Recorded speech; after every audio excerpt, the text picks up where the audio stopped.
Bom dia a todos vocês. Eu agradeço a Deus por estar aqui, o que significa muita coisa.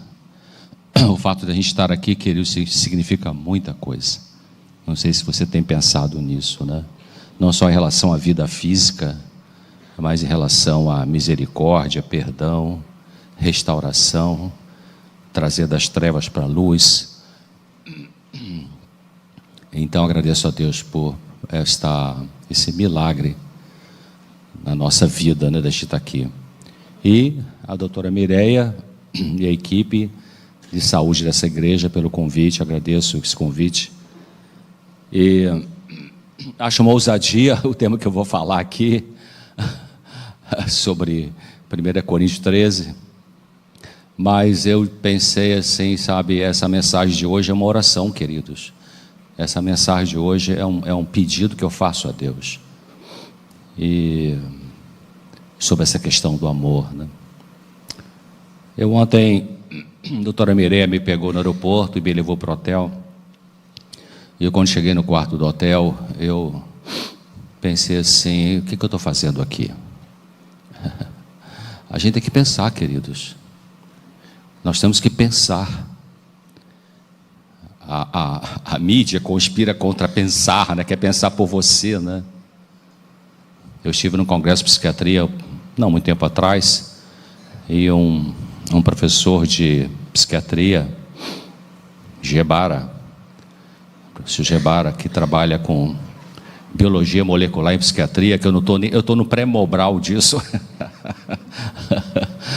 E ele falou assim, a bola da vez em relação, ele usou essa expressão mesmo, a bola da vez em relação à saúde mental, a bola da vez é a cognição. Pensar.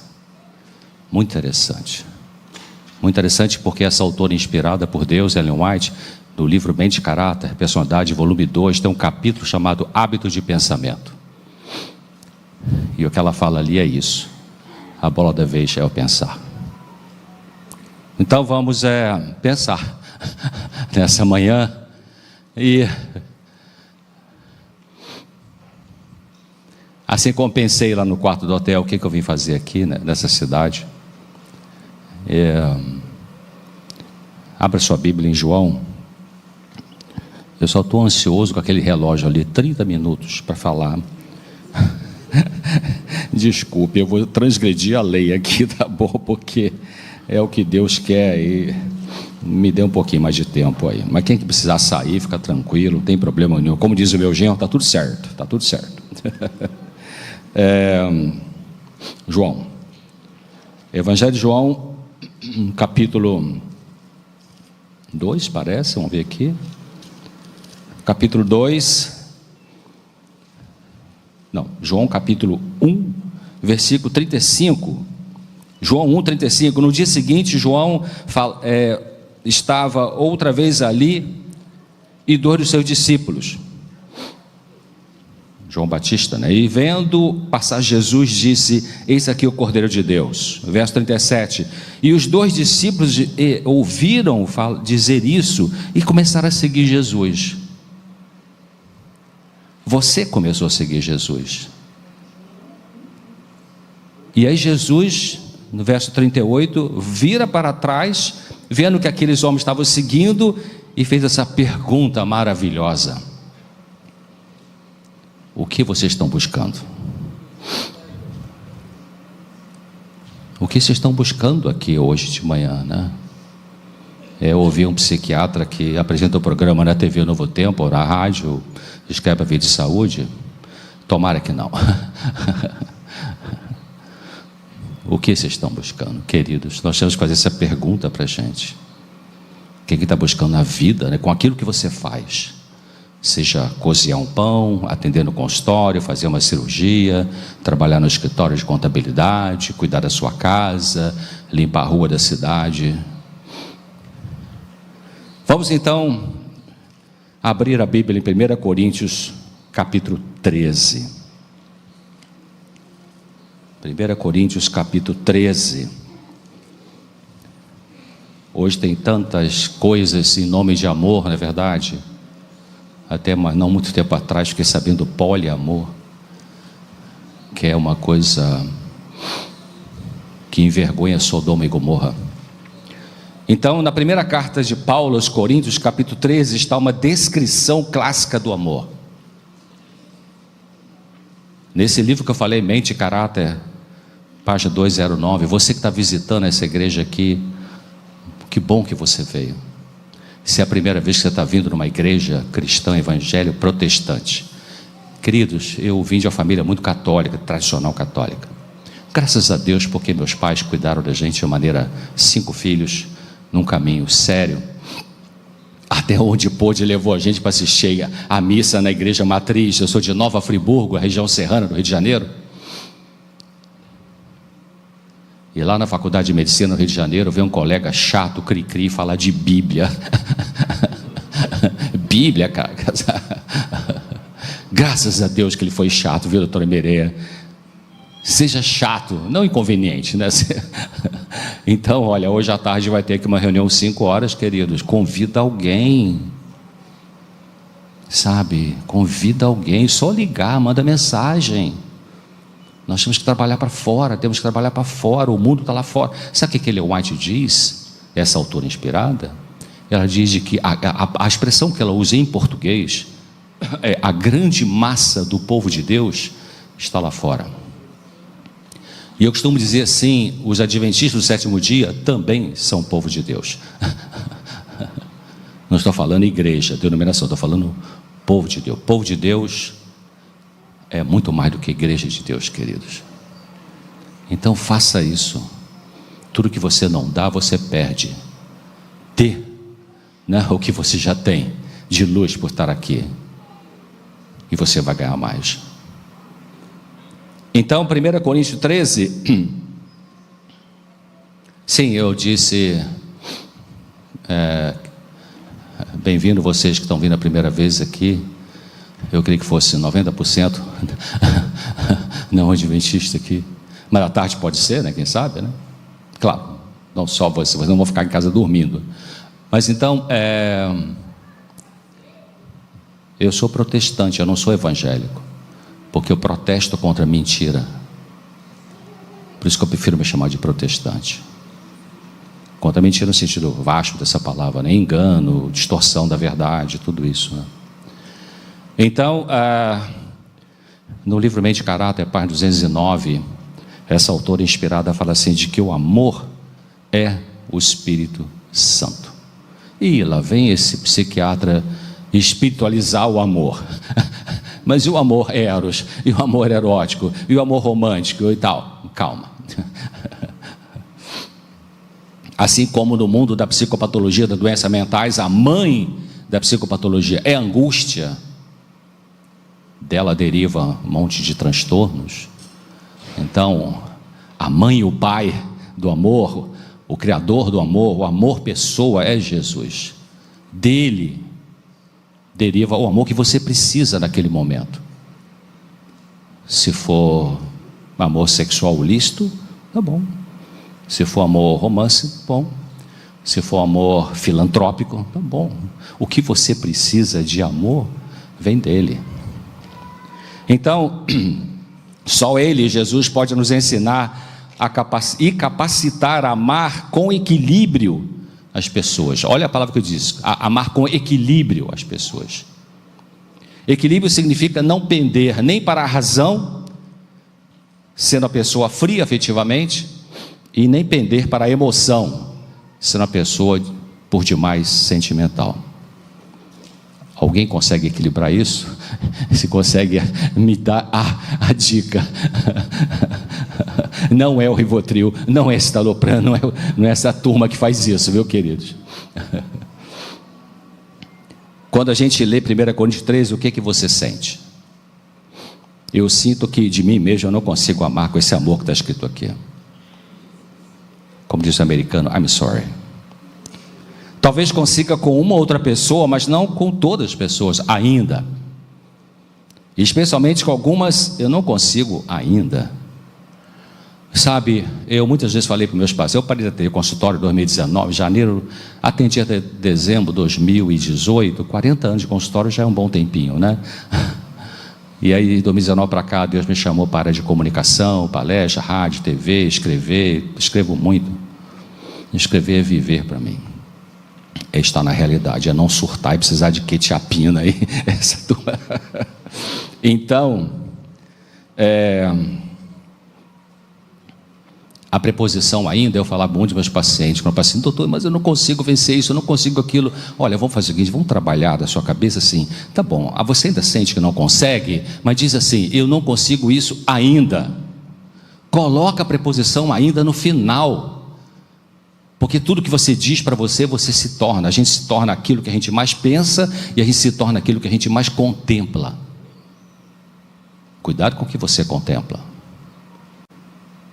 Então, quando você coloca o ainda, você abre a esperança de que Deus vai me ajudar a vencer isso. Então, eu leio 1 Coríntios 13, Senhor, eu ainda não consigo ter esse amor por todas as pessoas. Quem me livrará do corpo dessa morte? Então, eu digo ainda. E me preocupou quando eu li e meditei nesse capítulo em conexão com 1 João 3, com versículo 10. Abra aí, 1 João 3, versículo 10. 1 João 3, versículo 10, que diz assim: nisso são manifestos os filhos de Deus e os filhos do diabo. Qualquer que não pratica a justiça e não ama seu irmão, não é de Deus. E o verso 14: nós sabemos que passamos da morte para a vida, porque amamos os irmãos. Quem não ama seu irmão, permanece na morte. Caramba, lendo isso, eu me senti a princípio fora de Deus. Eu parei, estava lendo a Bíblia desse texto, parei, pensei, olhei a paisagem pela janela, falei com Deus, disse a Ele que eu gosto das coisas dEle, que já é um milagre Ele fazer isso dentro de você e de mim. Se você gosta das coisas de Deus, levanta a mão para o céu, querido, já é um milagre isso. Tem um texto pesado dessa autora, que ela fala assim, o coração natural. O coração é a parte mais profunda da mente humana. Por isso que Jesus não diz assim, me dá o seu consciente, né? Jesus fala assim, me dá o seu coração. Está o consciente junto, o inconsciente, está tudo junto ali, né? E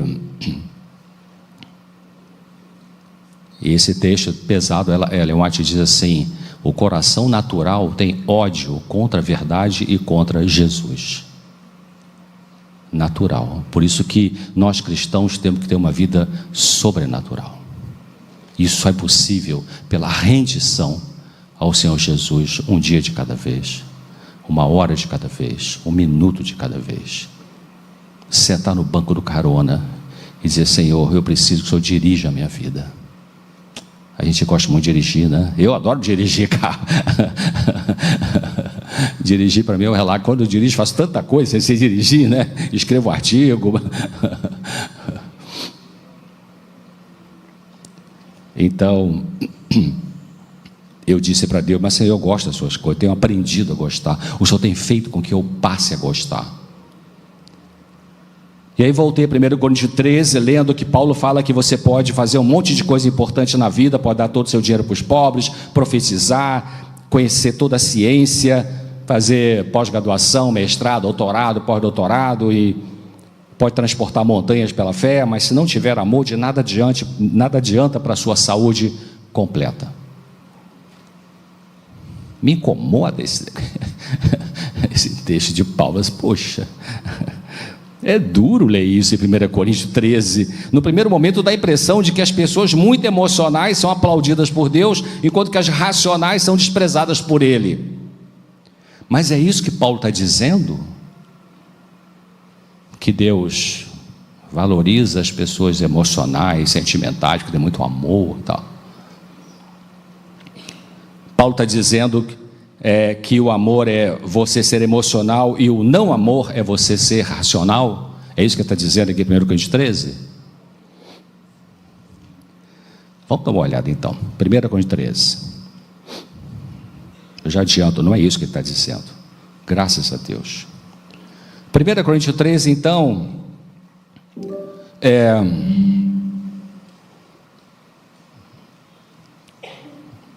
você prestou atenção quando você leu esse capítulo, no que Deus está dizendo aí sobre o conceito de amor. Do verso 4 ao 8, o amor é sofredor, paciente, é benigno, não é invejoso, né? Não trata com leviandade, não se soberbece, não se porta com indecência, não busca os seus interesses, não se irrita, não suspeita mal, não folga com a justiça, folga com a verdade, tudo sofre, tudo crê, tudo espera, o amor nunca falha, mas havendo profecias serão aniquiladas, havendo línguas cessarão, havendo ciência desaparecerá. Paulo então começa dizendo que o amor é sofredor ou paciente. Aí vem aquela pergunta: você é paciente? Ou você é uma pessoa impulsiva, daquele tipo que quer o que quer, na hora que quer, e ai de quem não lhe der aquilo que você quer, na hora que você quer? Se você for sincero ou sincera e responder que sim, que você é impaciente, então a gente pergunta: não está faltando essa dimensão do amor? Mesmo você que acha que tem muita emoção, porque muita gente confunde emoção com amor. No amor tem a emoção, mas a emoção não é o amor. Porque quando a gente ama de verdade, a gente não sente o mesmo sentimento igualzinho o tempo todo. Não é isso? Tem horas que parece que foi embora. Tem hora que você vira para o lado na cama, para o teu companheiro ou companheira, e você fala: cara, o que eu estou fazendo aqui? Quando eu senti isso algumas vezes, eu assim me arrepiei. Falei assim: cara, cadê o Rivotril?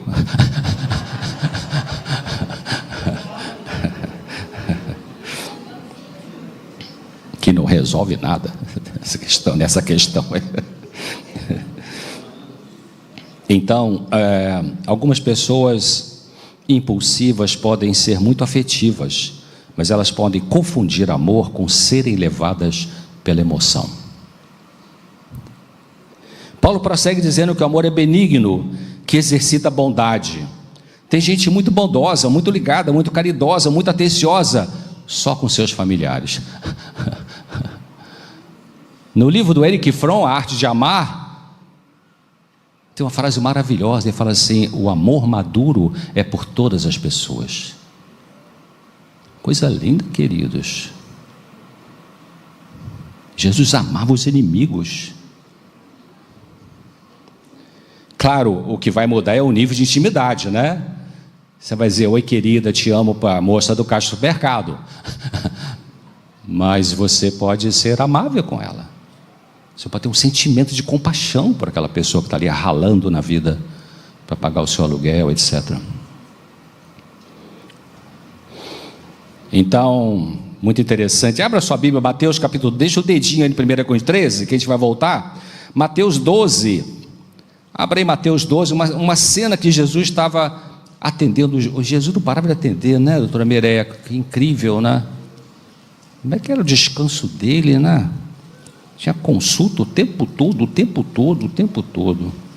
Ele pegava o barquinho para dar uma descansada. Quando chegava lá, tinha um monte de paciente na fila para ser atendido. Mateus 12, 48 a 50. Mateus 12, 48 a 50. Jesus estava ali, vamos ler o 47. E disse alguém para Jesus: Senhor, ei, lá fora estão tua mãe e teus irmãos que querem falar com você. Porém ele respondeu e disse ao que tinha falado com ele: quem é minha mãe e quem são meus irmãos? Cara duro esse, né? Quem é minha mãe e quem são meus irmãos? E ele respondeu aqui,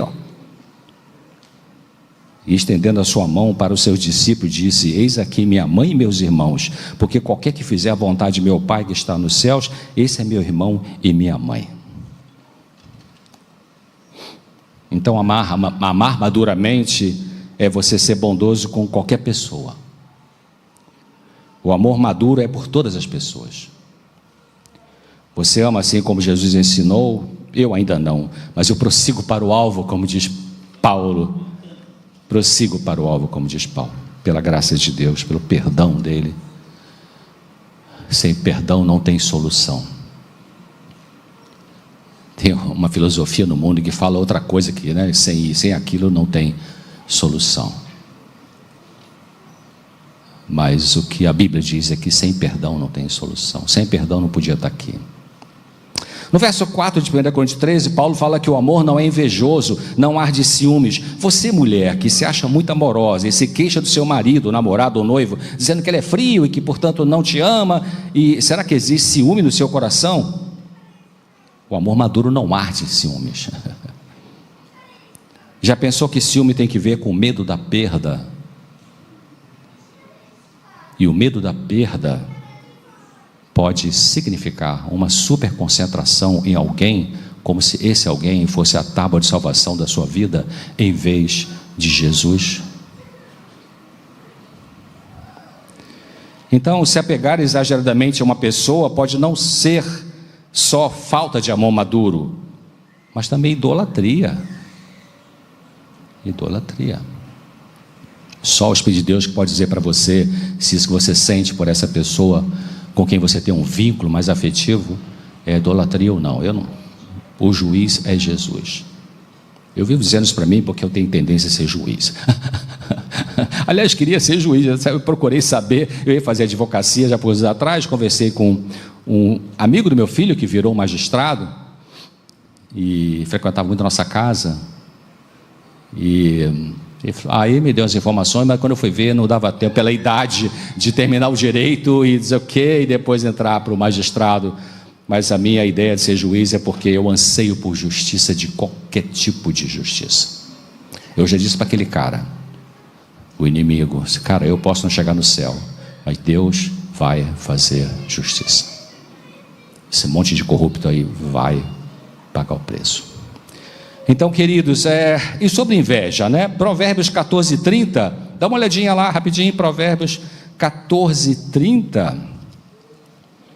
O que diz ali? Provérbios 14:30. Diz assim: o coração com saúde é vida da carne, mas a inveja é a podridão dos ossos. Isso aqui é totalmente psicossomática, né, queridos? Então, coração é essa, como eu falei, a parte mais profunda da mente, que nesse texto é dito influenciar o corpo físico. Se você tem muita inveja no teu coração, você vai ter uma doença psicossomática, provavelmente. E se nessa parte mais profunda da sua mente tem inveja, como eu disse, e já que a mente e o corpo sempre trabalham juntos, um ajuda o outro, uma interação, uma união. Não tem doença que é só físico, só emocional, só mental, é tudo junto. Então você pode ter uma doença psicossomática. Você já foi um monte de médico, um monte de exames, e teu sintoma permanece, não acharam nada, não classificaram, não diagnosticaram como uma doença clínica física. Começa a considerar que talvez seja uma doença psicossomática. E aí você começa a pensar, o que é que tem de emoção complicada na minha cabeça que talvez esteja colaborando com esses sintomas que eu estou tendo. A Bíblia também diz que o amor não trata com leviandade, né? 1 Coríntios 13, voltando lá. Não se ensoberbece, não se ufana, não se exalta. No Antigo Testamento, Deus reprovava quando as pessoas adoravam Baal, não é isso? E a gente olha para aquele povo de Israel, que era o povo adventista da época, né? O povo adventista do Antigo Testamento adorava Baal. Será que o povo adventista hoje adora Baal? E aí a gente olha para aquilo lá e vê, cara, que absurdo, adora um poste, ídolo, adora uma árvore. Alguns ofereceram seus filhos a deuses falsos. Aí eu fui pesquisar, mas o que seria Baal hoje? O que corresponderia hoje ao Baal de antes? E eu encontrei essas informações. Está no livro Profetas e Reis, página 170. Sabe o que essa autora diz que é o culto a Baal hoje?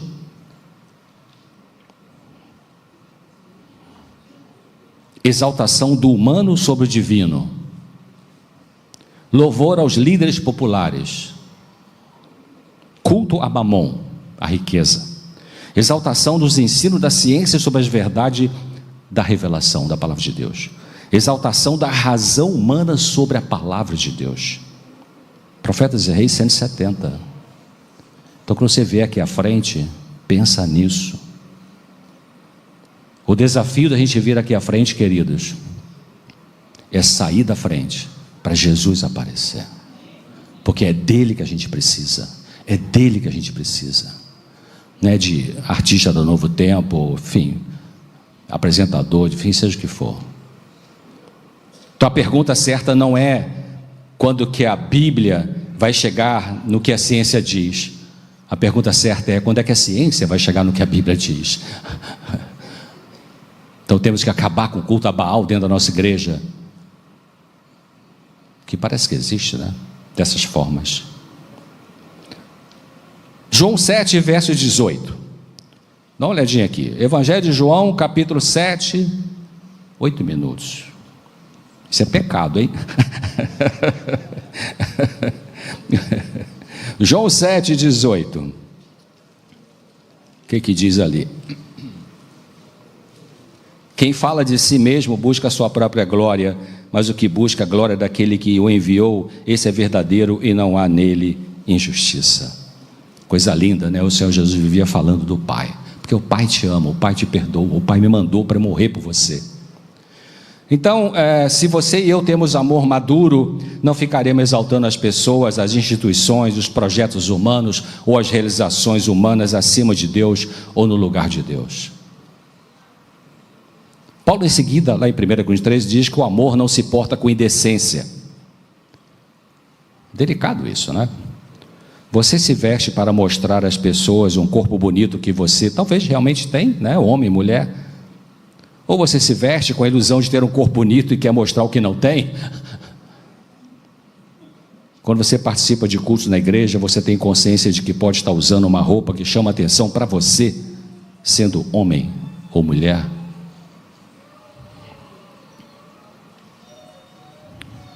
No verso 5, então, o amor não se porta com indecência. No verso 5, 1 Coríntios, Deus diz, através de Paulo, que o amor verdadeiro não busca os seus próprios interesses. E no primeiro momento, esse texto joga a culpa sobre nós, quando a gente vai fazer alguma coisa boa para a gente, né? Mas Deus não está falando através de Paulo que, Ele não está dizendo que não devemos fazer algo do nosso interesse, não é isso que Ele está dizendo. Veja que o mesmo Paulo em Filipenses 2, dá uma olhadinha aqui, vai lá para a direita na sua Bíblia, Filipenses, logo depois de Efésios, Filipenses 2, versículo 4, Filipenses 2, 4, diz assim, não atente cada um para o que é propriamente seu, mas também para o que é dos outros. É interessante, né?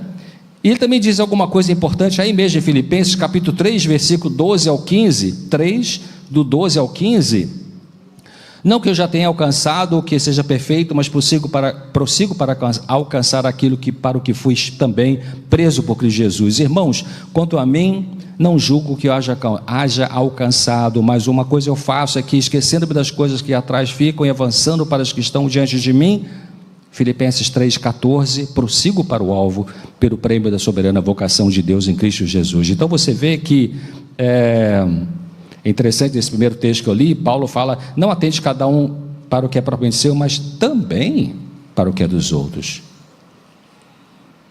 E quando Paulo fala aqui, parece contraditório, porque a Bíblia tem essas contradições, né? Uma hora Jesus fala assim, eu vos deixo a minha paz, e outra hora Jesus fala assim, eu trouxe espada. Mas é paz ou é espada? As duas coisas. As duas têm o seu momento. Então, quando Paulo, note que Paulo diz que não tinha alcançado ainda a perfeição, mas no verso 15 de Filipenses que a gente leu, ele diz, mas todos nós quantos já somos perfeitos. Como é que ele vai entender isso? No verso 16 dá a resposta, Filipenses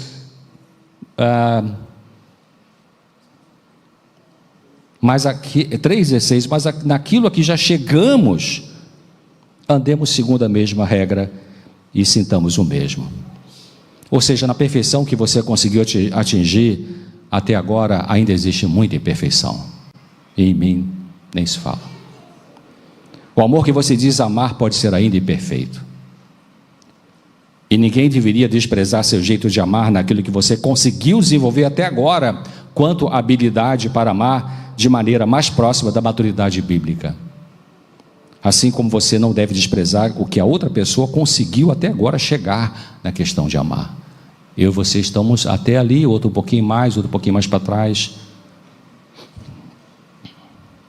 Voltando a 1 Coríntios 13, agora no versículo 5, onde diz que o amor maduro não se irrita ou não se exaspera. Ih, pronto, agora pegou, né? O amor maduro não se irrita.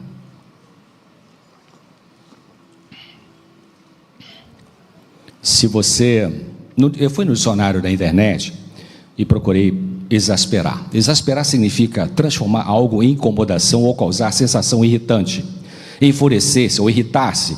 O ruído da britadeira o exasperava, é uma frase. Se você se irrita com facilidade porque as coisas e as pessoas não funcionam como você deseja, será que falta em você a capacidade de amar maduramente? Paulo não está dizendo que na vida do cristão não há lugar para a raiva, tanto que ele diz: irai-vos e não pequeis.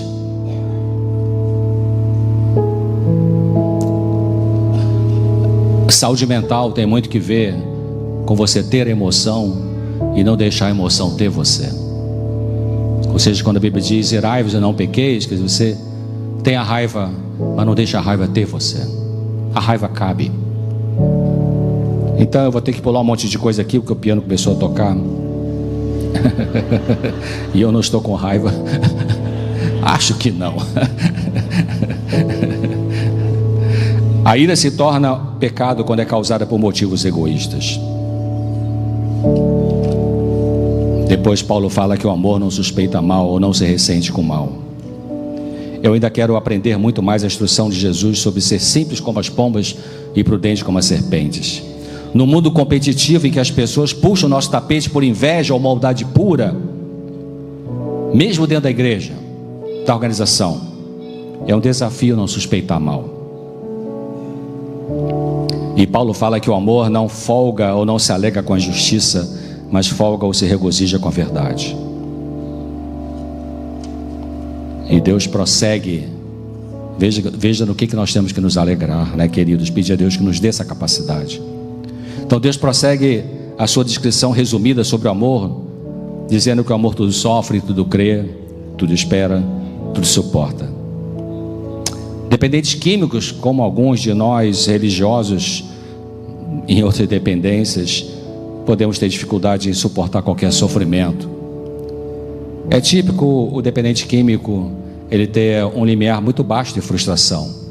Qualquer coisa já quer usar aquela droga de escolha. Mas isso pode acontecer com cada um de nós que temos essa dificuldade de suportar o sofrimento. A gente vai usar uma compulsão: romance, sexo, compra, viagens. Então,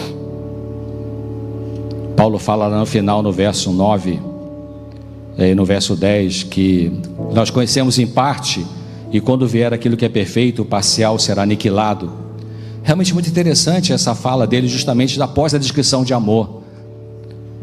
Entendo que ele está dizendo aí que nós conhecemos em parte, especialmente para quem confunde amor com sentir, que só conseguimos ser nessa vida parciais. Será que ele quer dizer que no melhor que podemos nessa existência, só conseguimos amar parcialmente? Ou seja, imperfeitamente? Tem uma autora de codependência afetiva, Pia Melody, ela fala no livro dela assim: o ser humano é perfeitamente imperfeito. Então, queridos,